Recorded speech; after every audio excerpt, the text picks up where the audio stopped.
नमस्कार, आर्या न्यूज देख रहे हैं आप और मैं आपके साथ अलका सिंह। अपना उत्तर प्रदेश में आपका स्वागत है। बुलेटिन की शुरुआत इस वक्त की बड़ी खबर से करते हैं। खेल मंत्री अनुराग ठाकुर के घर पहलवान पहुंचे हैं। भूषण की गिरफ्तारी पर अड़े पहलवान। आपको बता दें कि ओलंपिक पदक विजेता पहलवान बजरंग पूनिया और साक्षी मलिक केंद्रीय खेल मंत्री अनुराग ठाकुर के बुलावे पर उनसे मुलाकात करने उनके घर पहुंचे। हालांकि इस मुलाकात से पहले पहलवानों ने साफ कर दिया कि उन्हें बीजेपी सांसद और कुश्ती संघ के पूर्व अध्यक्ष बृजभूषण शरण सिंह की गिरफ्तारी से कम कुछ भी मंजूर नहीं है।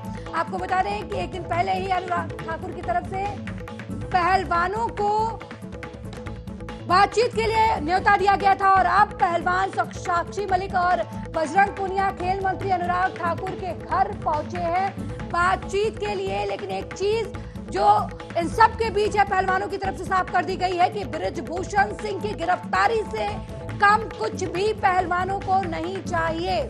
तो बातचीत का दौर जो है एक बार फिर सरकार और पहलवानों के बीच शुरू हो गया है। इससे पहले गृह मंत्री अमित शाह से साक्षी मलिक और पहलवानों ने मुलाकात की थी। इसके बाद यह कयास लगाया जा रहा था कि आंदोलन समाप्त कर दिया जाएगा। हालांकि पहलवानों ने झूठी खबरों का खंडन करते हुए कहा था कि आंदोलन जारी रहेगा। वो काम पर लौटे हैं, लेकिन जरूरत पड़ी तो वो नौकरी भी छोड़ देंगे। 10 सेकंड का समय नहीं लेंगे। उसके बाद खेल मंत्री अनुराग ठाकुर की तरफ से खिलाड़ियों से बातचीत को जारी रखने के लिए न्योता दिया गया था, जिसके बाद बृजभूषण शरण सिंह की गिरफ्तारी पर अड़े हुए हैं जो पहलवान है। बजरंग पूनिया अनुराग ठाकुर से मिलने पहुंचे हैं, साक्षी मलिक भी साथ में है। लेकिन इस मुलाकात के पहले ही पहलवानों की तरफ से यह बात पूरी तरीके से स्पष्ट कर दी गई है कि उन्हें बृजभूषण शरण सिंह की गिरफ्तारी से नीचे इस पूरे मामले में कुछ भी नहीं चाहिए। हालांकि अब ये देखने वाली बात होगी कि खेल मंत्री अनुराग ठाकुर से मुलाकात के बाद खिलाड़ी और सरकार जो है किस निर्णय पर पहुंचती है। लेकिन अब एक बार फिर पहलवानों और खेल मंत्री के बीच बातचीत का दौर शुरू हो गया है। खेल मंत्री के आवास पर पहलवानों का काफिला पहुंचा है।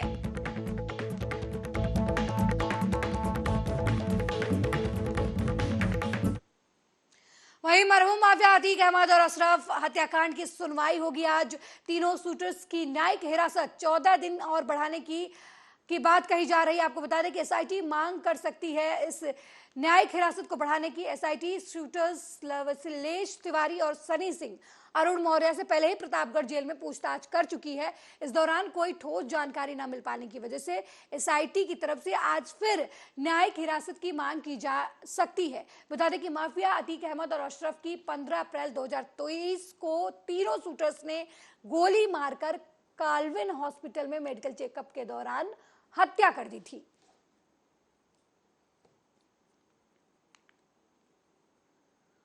वहीं प्रयागराज के मीरापुर ककहरा थाना घाट क्षेत्र में रहने वाले गरीब परिवार के लोगों के लिए खुशखबरी है। अब इस क्षेत्र में रहने वाले लोगों को परिवार में आयोजित होने वाले शादी, विवाह, जन्मदिन समारोह और दूसरे आयोजनों के लिए हजारों खर्च कर विवाह घर किराए पर नहीं लेना पड़ेगा।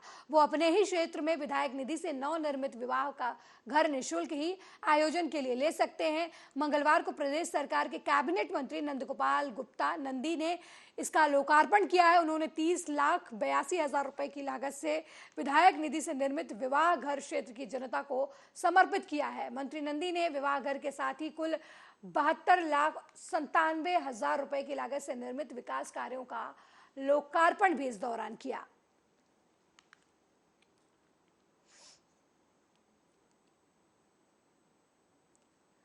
वहीं रायबरेली में योगी सरकार का ऑपरेशन क्लीन लगातार जारी है। बता दें कि पुलिस अधीक्षक के निर्देश पर गौ तस्करों के खिलाफ अभियान चलाए जा रहे हैं। इसके तहत रायबरेली पुलिस को बड़ी सफलता मिली है।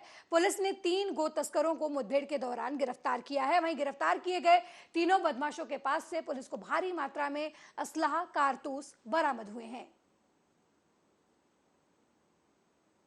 से रिफर होके 3 युवक हमारे पास आए हैं, जिनका नाम इमरान है, कासिफ तथा लवकुश, और जो 108 एम्बुलेंस द्वारा और पुलिस द्वारा लेके आए गए, जो घायल अवस्था में है, उनको भर्ती करके उनका इलाज चल रहा है। योगी सरकार का ऑपरेशन क्लीन लगातार जारी है। आज रायबरेली पुलिस व एसएजी को संयुक्त मुठभेड़ में 3 गो तस्करों को गिरफ्तार करने में सफलता मिली। आप देख सकते हैं यहाँ पर ये लोकुस है जो एक गो तस्कर है, और ये इतने शातिर हैं कि लगातार जो है क्षेत्र में जो है वो पहले मोटरसाइकिल से आगे रेकी करते थे, उसके बाद वाहनों को ये लादते, जानवरों को वो लोडर में लाद कर ले जाते थे। लेकिन आज रायबरेली पुलिस जो है इनको जैसे ही रुकने का इशारा किया है, इन तीनों बदमाशों ने पुलिस पर गोली चला दी। आप देख सकते हैं ये बदमाश जो है ये सब शातिर अपराधी हैं और ये मोहनगंज थाना क्षेत्र के हैं। आपको बताते चले ये पुलिस की नाक में दम रखे करे हुए थे और लगातार जो है गो तस्करी की वारदातों को अंजाम दे रहे थे। लेकिन आलोक प्रियदर्शी के नेतृत्व में गठित एसओजी और महाराजगंज की पुलिस को आज बड़ी सफलता मिली है और पुलिस मुठभेड़ में तीनों बदमाशों के पैर में गोली लगी है और इन तीनों बदमाशों के पास से एक स्कॉर्पियो गाड़ी है, एक लोडर और मोटरसाइकिल को बरामद किया गया है। तीनों अपराधी जो है वो मोहनगंज थाना क्षेत्र जनपद अमेठी का रहने वाला है, एक लखनऊ का है, एक मिल एरिया थाना क्षेत्र का रहने वाला है। तीनों बदमाशों के पास से जो है वो अवैध असलहा और कारतूस भी बरामद हुआ है। तो निश्चित रायबरेली योगी सरकार के निर्देशों का पालन करते हुए रायबरेली पुलिस को एक बड़ी सफलता मिली है कि पुलिस मुठभेड़ में तीनों गो तस्कर गिरफ्तार हुए हैं। कैमरा पर्सन विपिन के साथ ओम शंकर शुक्ला, आर्या न्यूज, रायबरेली। वहीं उत्तर प्रदेश सरकार के कैबिनेट मंत्री सुरेश खन्ना ने विंध्याचल पहुंचकर मां विंध्यवासिनी के दर्शन पूजन किए। इस दौरान मंडलायुक्त डॉक्टर मुथु कुमार स्वामी बी और जिला अधिकारी दिव्या मित्तल देवी चित्र भेंट कर कैबिनेट मंत्री का स्वागत किया और उनका अभिनंदन किया। इस दौरान कैबिनेट मंत्री सुरेश खन्ना ने विंध्या कॉरिडोर की प्रगति का निरीक्षण भी किया।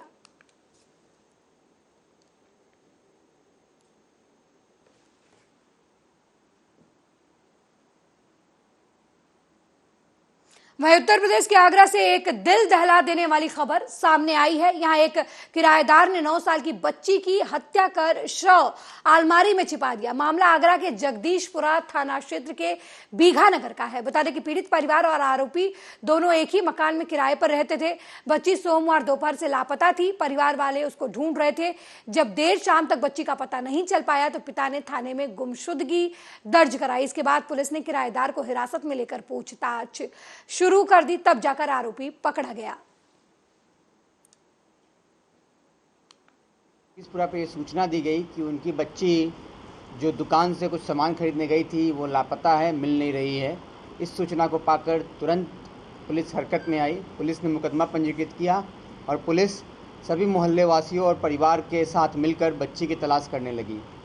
उसी में परिवारजनों के द्वारा दिए गए कुछ संकेत और वहाँ पे जो लोग हैं उनके द्वारा दिए गए कुछ संकेत के आधार पर पुलिस को जो लोग खोज रहे थे उन्हीं में एक व्यक्ति के ऊपर शक हुआ और शक के बाद पुलिस ने उससे पूछताछ की। जब उससे गहनता से पूछताछ की गई तो उसने पूरी घटना को कबूला और उसके निशानदेही पर उसी के मकान में ये किराए पे रहते हैं और जो बच्ची है वो भी किराए पे रहती है। इन्हीं के मकान में एक तीसरे कमरे में बच्ची का शव गद्दे में लिपटा हुआ मिला और इस व्यक्ति ने ये बताया कि ये पैसे की चोरी करने उसके घर में घुसा था। बच्ची सामने आ गई और इसने बच्ची का रस्सी से गला दबाकर हत्या कर दी और उसके बाद अपने आप को बचाने के लिए शव को गद्दे में छिपाकर रैक में डाल दिया था, जो पुलिस ने उसकी निशानदेही पर बरामद किया है। वादी द्वारा थाना जगदीशपुरा पे ये सूचना दी गई कि वहीं मुरादाबाद में आर्या न्यूज की खबर का बड़ा असर देखने को मिला है, जिसके चलते हाल ही में दिखाई गई खबर पर एक्शन लिया गया है। दरअसल कुछ दिनों पहले ही आर्या न्यूज पर खबर दिखाई गई थी कि कुछ दबंग यातायात नियमों की धज्जियां उड़ाते हुए सड़कों पर हुड़दंगाई कर रहे हैं। वीडियो सामने आने के बाद अब पुलिस ने मामले को संज्ञान में लिया और नियमों की धज्जियां उड़ाने वाले युवकों को पुलिस ने गाड़ी सहित गिरफ्तार कर लिया है। बता दें कि 5 लग्जरी गाड़ियों में सवार होकर शहर के अलग अलग इलाकों में दबंगों ने हुड़दंगाई मचाई और दबंगों ने कार के बोनेट पर रखकर तलवार से केक काटा था। गौरतलब है कि कांग्रेस का झंडा भी गाड़ी पर लगा हुआ था, जो रसूख के चलते कानून की आग से मिचौली खेल रहे थे।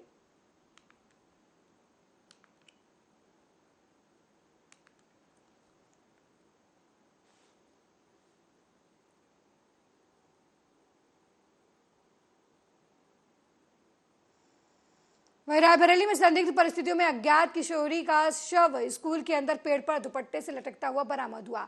वहीं किशोरी का शव मिलने से ग्रामीणों में हड़कंप का माहौल पसरा हुआ है। बता दें, ये पूरा मामला मिल एरिया थाना क्षेत्र के चकपीरा शाह तकिया मंचितपुर गांव का है, जहां पर संदिग्ध परिस्थितियों में गांव के प्राथमिक विद्यालय में एक अज्ञात किशोरी का शव पेड़ पर दुपट्टे के सहारे लटकता हुआ मिला। मृतक किशोरी की उम्र लगभग 17 साल बताई जा रही है। किशोरी के दोनों पैर जमीन पर रखे हुए थे। इससे स्थानीय लोग हत्या की आशंका भी जता रहे हैं।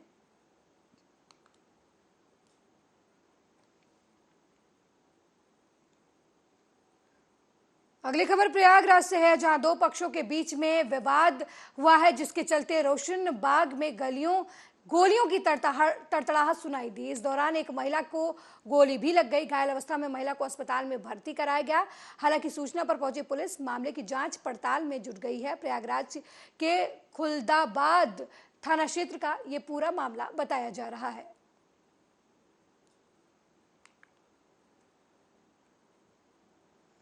वहीं आगरा में रंगबाज सिपाही बेखौफ होकर अपनी ब्लैक स्कॉर्पियो को दौड़ा रहा था। स्कॉर्पियो के आगे पीछे नंबर प्लेट भी नहीं थी। इतना ही नहीं, शीशों पर ब्लैक फिल्म भी लगी थी। लेकिन अब वर्दी के रौब में ट्रैफिक नियमों का उल्लंघन कर रहे हैं सिपाही की स्कॉर्पियो को पुलिस ने सीज कर दिया और शीशे से ब्लैक फिल्म को भी उतार दिया। आगरा में पुलिस लाइन में तैनात सिपाही दीपक कुमार ट्रैफिक नियमों का उल्लंघन कर रहे थे। सिपाही एमजी रोड से गुजर रहा था, तभी साईं का तकिया तिराहे पर ट्रैफिक पुलिस ने उसे रोक लिया। स्कॉर्पियो गाड़ी में विंडो पर ब्लैक फिल्म लगी थी। स्कॉर्पियो के आगे पीछे किसी भी जगह पर नंबर प्लेट नहीं लिखा था, सिर्फ स्कॉर्पियो लिखवाया गया था। आगे पीछे शीशे पर पुलिस लिखा था। स्थानीय पुलिस के रोकने पर उसने रौब दिखाया, लेकिन ट्रैफिक पुलिस वरिष्ठ अफसरों से बात करने के बाद सिपाही के खिलाफ कार्रवाई की गई और उसकी गाड़ी को सीज कर दिया गया।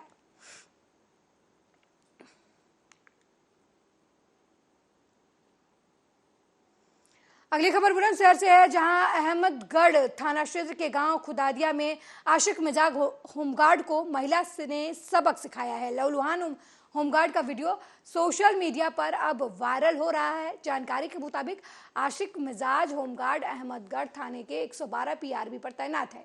महिला ने पहले आशिक मिजाज होमगार्ड को बुलाया और ग्रामीणों से फिर पिटवाया। साथ ही होमगार्ड पर धमकी देने का आरोप भी लगाया।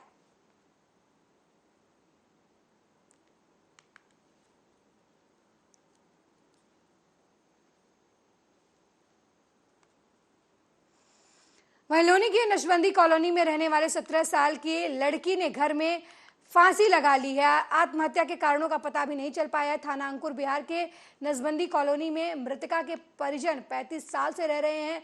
परिजनों को अचानक पता चला कि घर में उनकी 17 साल की नाबालिग लड़की ने आत्महत्या कर ली है, जिसकी वजह अभी तक सामने नहीं आई है। लोनी पुलिस के मुताबिक मृतका इरम के सुसाइड करने की सूचना पुलिस को मिली, जिसके बाद मौके पर पहुंची पुलिस ने शव को कब्जे में लिया और मामले की छानबीन में जुट गई। गाजियाबाद के अंकुर विहार थाना क्षेत्र में जहां पर एक 17 वर्षीय बच्ची ने आत्महत्या कर ली है। आइए हम जानते हैं क्या है पूरा मामला। इस संबंध में जानकारी लेंगे उनके परिजनों से। सर, क्या नाम है आपका? मेरा नाम बसीर है। बसीर जी, क्या कारण है कि आखिर क्या हुआ यहाँ पर? सर, ये तो मुझे मालूम नहीं साहब क्या कारण है, मगर ये है कि मैं तो बराबर में रहता हूँ यहाँ जी। और मैंने जब सुना तो क्या सुना आपने, क्या देखा? मैं पहले तो बाजार गया था जी। बाजार से जब मेरे पास किसी ने फ़ोन करा था, मित्र ने मेरे जी। किसी मित्र ने या कोई पड़ोसी ने, तो मैं घर आया जी। घर आने के बाद देखा कि लड़की लटकी हुई थी जी। कितनी उम्र थी उसकी? उसकी उम्र थी लमसम 17 साल। अच्छा, किस समय की घटना है ये 5:45 साढ़े 5 के आसपास की घटना है। अच्छा, क्या कोई कारण निकल के आया सामने? नहीं, हमारे सामने तो कोई कारण नहीं आया अब तक। कब से रह रहे हैं लोग यहाँ पर? यहाँ तो इन्हें करीब 30-35 साल हो। 30-35 साल। और भी लोग हैं जिनसे हम इस मामले में जानेंगे। क्या नाम है आपका? सोफिया। सोफिया जी, आप क्या देखा आपने, क्या हुआ यहाँ पर? जब मैं आई थी यहाँ पे तो पुलिस आई हुई थी, बहुत सारे। मेरी बहन को लिटाल रखा था चद्दर पे जी। हाँ, फिर क्या हुआ? फिर पुलिस वाले ले गए उसको, उसकी छानबीन करके। कितनी उम्र थी आपकी बहन? 17 साल। 17 साल। क्या कोई वजह सामने आई अब तक? नहीं, अभी तक तो कुछ नहीं आया। आत्महत्या की? नहीं, कुछ नहीं। आपने देखा कि 17 वर्षीय एक लड़की ने आत्महत्या कर अपनी जीवन लीला समाप्त कर दी है। आर न्यूज़ से मैं सुधाकर चौहान, लोनी, गाजियाबाद। इस वक्त थाना अंकुर बिहार के डाबर तालाब चौकी क्षेत्र में कंट्रोल रूम से एक सूचना प्राप्त हुई थी कि एक नाबालिग लड़की के द्वारा आत्महत्या कर लिया गया। पुलिस टीम तत्काल मौके पर पहुंची और पहुंचने के बाद शव को पोस्टमार्टम के लिए भिजवा दिया गया है। पंचनामा आदि की कार्रवाई की जा रही है।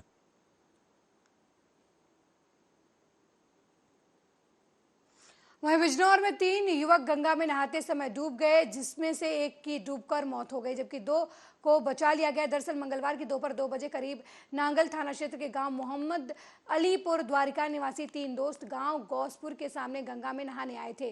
गंगा में नहाते समय तीनों दोस्त गंगा की तेज धार में बह गए, जिसमें 2 को तो गंगा में डूबने से किसी तरीके से बचा लिया गया जबकि इनका तीसरा दोस्त गंगा के गहरे जल में समा गया। वहीं घटना की सूचना पर गौसपुर और मोहम्मद अलीपुर द्वारिका के सैकड़ों लोग मौके पर पहुंच गए, जिसके बाद स्थानीय तैराकों की मदद से गंगा में डूबे युवक की खोजबीन में लग गए और पुलिस को घटना की सूचना दी। हालांकि युवक की तलाश अभी तक लगातार जारी है।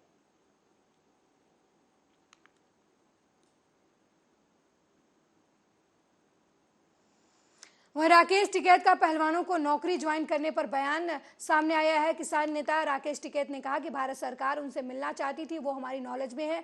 हमने कुरुक्षेत्र की खाप मीटिंग में सभी लोगों को ये कहा था कि भारत सरकार मिलना चाहती है, वो मिली। हमने 9 तारीख तक का टाइम दिया था, उन्होंने बातचीत की, खिलाड़ियों ने ज्वाइन किया है। ज्वाइनिंग करके आंदोलन करना कोई गुनाह नहीं है, सच्चाई की बात कहना कोई गुनाह नहीं है। उन्होंने नौकरी की है, सरकारी नौकरी थी उनकी, वो लोग उस पर गए हैं। आंदोलन से पीछे वो नहीं हटे हैं और ये आंदोलन पूरा देश लड़ेगा। इस्तेमाल करते हैं और नौकरी पे जाना कौन सा अपराध है? सरकारी नौकरी क्यों छोड़ देवे? भाई हम उनको, देश के लोग क्या उनको अपनी सैलरी दे सकते हैं? हम क्यों नौकरी छोड़ दें? वे आंदोलन उन्होंने करा है। बहुत से विभाग हैं जिनमें घटनाएं घटती है या कोई विभाग के लोग नौकरी करते हैं, सामने कभी आंदोलन में आए। इनकी तो बड़ी हिम्मत की बात है कि नौकरी करते हुए अपनी नौकरी दांव पर लगाकर इन्होंने आंदोलन किया।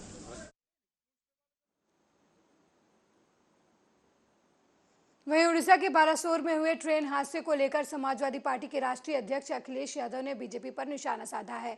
अखिलेश ने मंगलवार को लखीमपुर खीरी में कहा कि ये सरकार कह रही है कि हमारे पास कई इंजन है। उड़ीसा में उन्होंने 3 इंजन भिड़ा दिए। आप भी सुने उन्होंने क्या कुछ कहा। अपने नेताओं से कहेंगे, आज तो कार्यकर्ताओं से हम अपील करके जा रहे हैं, लेकिन एक बार सेक्टर प्रभारियों से जरूर मैं मिलूंगा। एक बार सेक्टर प्रभारियों से जरूर मुलाकात करूंगा, क्योंकि जब सेक्टर प्रभारियों से बात होगी तो मैं जानता हूं अपने गांव और अपने सेक्टर के बारे में सही जानकारी देंगे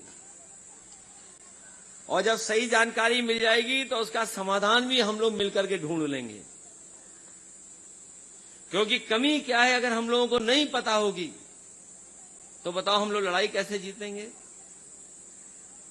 इसलिए कमी जानना जरूरी है। हमें कोई फर्क नहीं पड़ता टीवी चैनल अखबार क्या लिखता है, हमें एक ही चीज पता है कि भारतीय जनता पार्टी को सबसे ज्यादा घबराहट अगर किसी दल से है तो वो है समाजवादी पार्टी से, क्योंकि उन्हें पता है कि कोई मुकाबला कर सकता है तो वो समाजवादी लोग हैं जो मुकाबला कर सकते हैं बीजेपी का। बताओ मुकाबला करोगे आप लोग?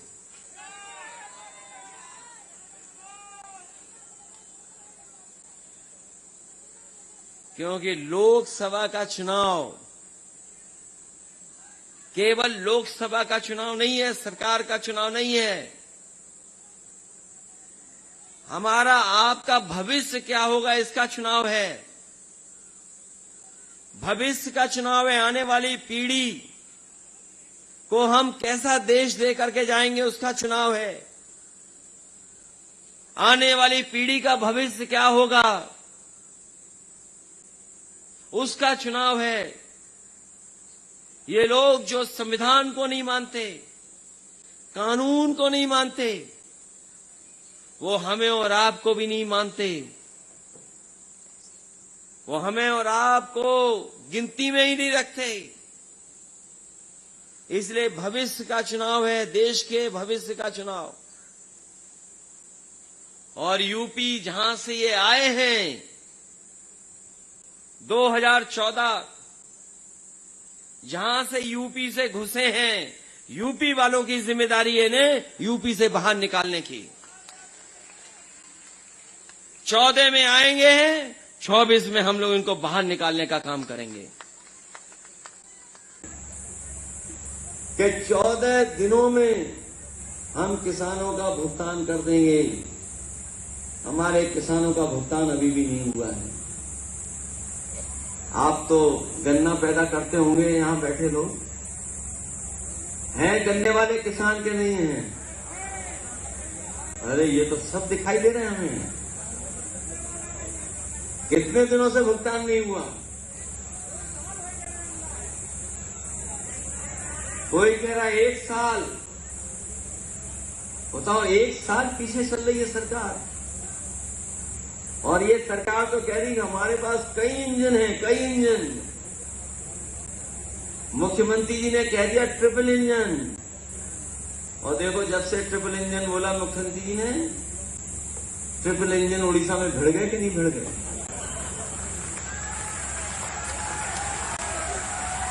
इन्होंने कहा ट्रिपल इंजन की सरकार। हमें लगता है इन्हें पहले ही पता था ट्रिपल इंजन भिड़ जाएंगे वहां पर। कितने लोगों की जान चलेगी बताओ। अभी भी संख्या नहीं सही बता पा रहे हैं। और कहते थे ट्रेन में कवच है, कवच। आपको पता होगा बीजेपी के सरकार के जो मंत्री थे, वो सरकार कहती थी कि ट्रेन में ऐसे कवच लगाए हैं अपने।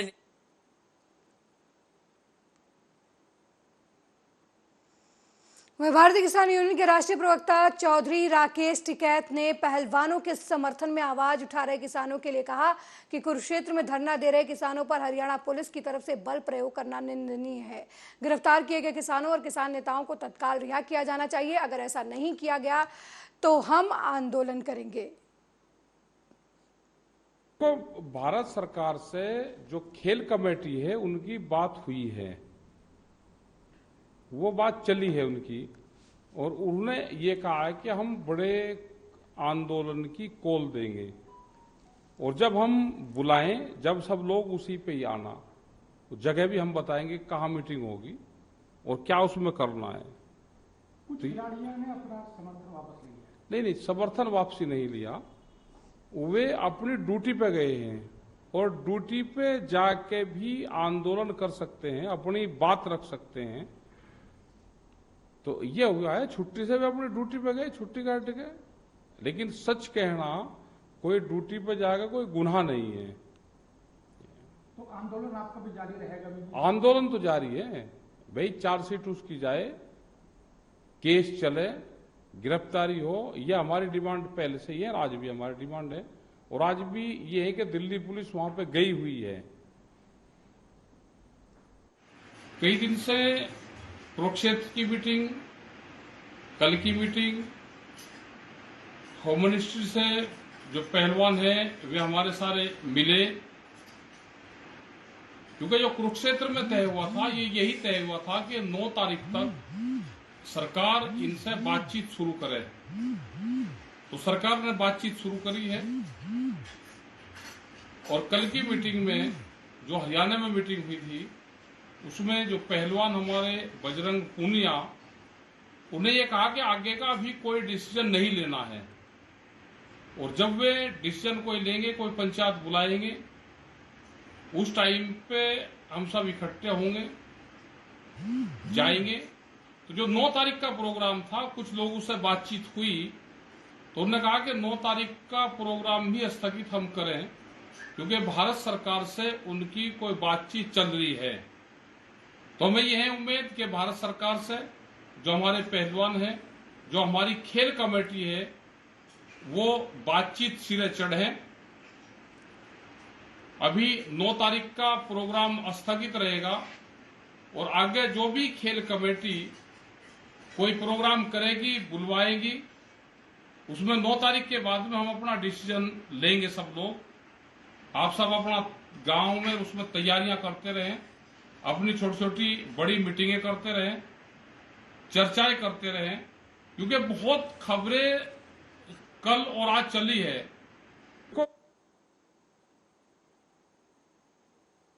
अपना उत्तर प्रदेश में फिलहाल मेरे साथ इतना ही। देश दुनिया की तमाम खबरों को देखने के लिए देखते रहिए आर्या न्यूज। नमस्कार।